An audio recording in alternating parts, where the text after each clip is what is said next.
هذا الوصفة كل ما نديرها يلحسوا طباسة من كثرة البنة نتاعها. هذا الوصفة وصفة الرز بزاف بنينة وبزاف هايلة وبزاف رائعة. يعني هذا الوصفة راهي على طريقتي البنات، اكيد جربوها واكيد مش راح تندموا على النتيجة. هذا الرز راح يجيكم ما شاء الله بزاف بنين وبزاف رائع، وكما راكم تشوفوا في الرز راح يطيب معكم مزربع وكل حبة وحدها مع هذيك لاصوص بزاف بزاف بنينة.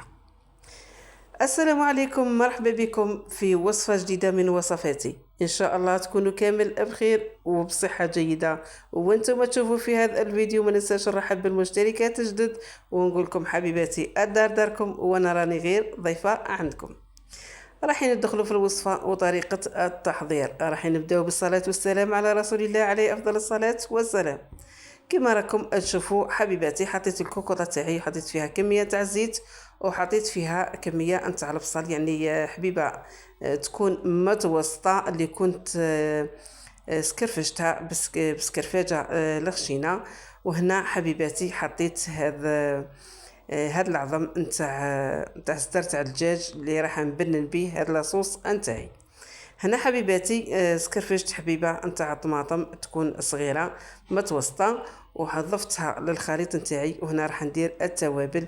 درت فلفل حمار يعني الحار، ودرت الفلفل الاسود، ودرت راس الحانوت. وهنا درت كميه نتاع الكركم كما راكم تشوفوا البنات.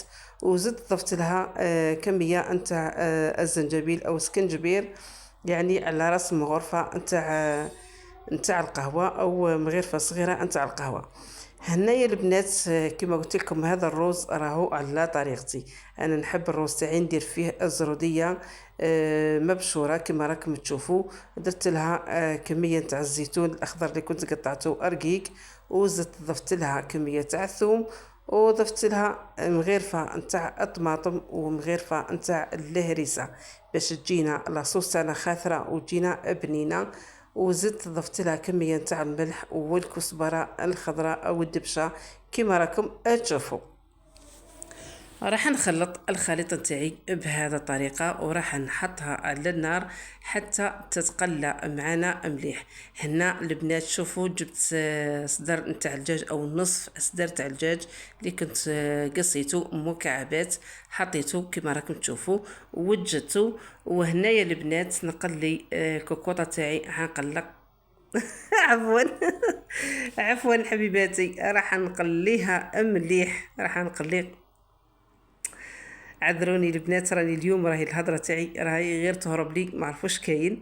المهم حبيباتي، هنا بعد ما قليتها مليح ضفت لها الماء. راح نمرق لاصوص تاعي، راح ندير لها الماء ونغلق عليها ونخليها اطيب. هنا البنات بعد ما نغلق عليها رايحين نوليو للدجاج نتاعنا. من بعد ما رحيته حطيته في هذاك السنيوه كما راكم تشوفوا. وهنايا البنات راح ندوزن هذاك الدجاج نتاعي، راح نديرو كميه تاع الملح ونديرو الكزبره الخضراء. هنا البنات لكم الاختيار، اللي تحب دير المعدنوس دير. هنا حبيباتي زدت ضفت كميه تاع فلفل اسود، ضفت الكركم، وراح نزيد نضيف لها فلفل حمار يعني الحار، وزدت ضفت لها كميه تاع الكمون، وضفت لها كميه تاع اسكنجبير كما راكم تشوفوا. راح نخلط الخليط نتاعي او نزيد نضيف لها كميه قليله تاع الثوم. اللي عنده الثوم تاع البودره يدير الثوم تاع البودره، انا كان عندي غير هذا المرحي ضفته. وراح نضيف نص حبه نتاع البيض. مانيش راح نضيفوها كامله، يعني حبه صغيره بصح مش راح نضيفوها كامله. راح نضيف كميه تاع البياض ونزيد لها كميه تاع الصفار ونحبس. وهنا البنات راح نخلط الخليط تاعي كما راكم تشوفوا. لازم نستعملوا الايد باش نشوفوا القوام تاع الخليط نتاعنا وين عاد، يعني ما يكونش جاري بزاف.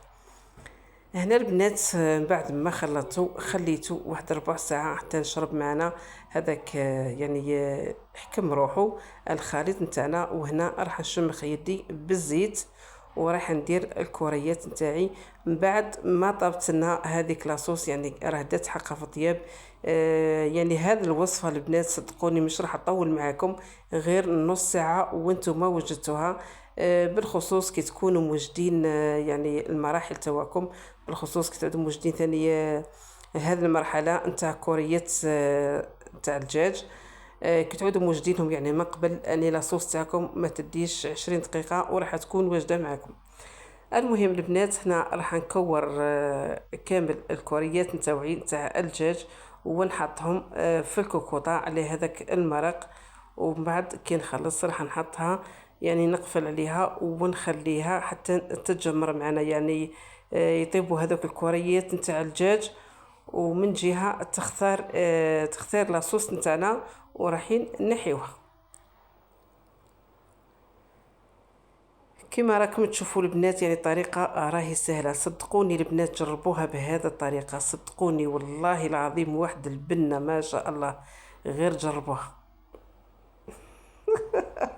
راني نحاول فيكم البنات وراح نقول لكم وراني نقول لكم غير جربوها.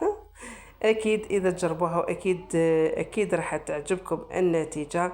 هذا الرز صدقوني اللي ياكلوا عندي تعجبه بزاف الوصفه ويطلب مني الوصفه، بصح صدقوني ما كانش يعني ما كانش اللي يذوقوا عندي وما يقوليش بنين وتعجبه ويبقى ديما يهدر لي عليه. كما راكم تشوفوا حطيتها كملت اطيابها وهنايا وجدت الروز نتاعي بعد ما غليته. درت له كميه تاع الملح وغليته. هنا للاسف ما صورتش معكم الروز تاعي كي طيبته في الماء، درت له الماء والملح وطيبته. كان الزوج نتاعي كان هنا في الدار، وكما قلت لكم البنات كي يعود الزوج تاعي في الدار ديما يقلق على الماكله ويقعد يقول لي حتى يشوفوه الناس الكل باش نتعشاو حنايا. المهم يعني كنت صورته غير بالزربه.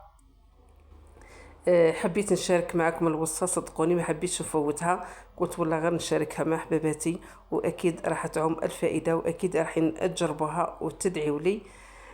هذه الوصفه من اروع الوصفات اللي نديرهم، والله العظيم وصفه رائعه، غير جربوها البنات. المهم حبيباتي هذا هو الطبق نتاعنا جا واش نقول لكم يشهي وجا راقي، المنظر تاعو ما شاء الله، وجات البنه تهدر وحدها، واكيد الفيديو راه يعبر على نفسه. المهم حبيباتي اللي وصلت معايا لهذه المرحله نقول لك حبيبتي الله يخلي لي اشتراك للقناه وفعلي لي هذاك الجرس باش يلحقوك جديد وصفاتي، وما تنساوليش الجيم للفيديو، يعني مش راحين تخسروا حتى حاجه كي تحطوا لي هذاك الجيم باش يطلع لنا الفيديو ويوصل اعلى نسبه مشاهده. نقول لكم حبيباتي فرجة ممتعة، وأكيد أكيد تجربوا هذه الوصفة وأكيد راح تعجبكم. نقول لكم إلى الملتقى.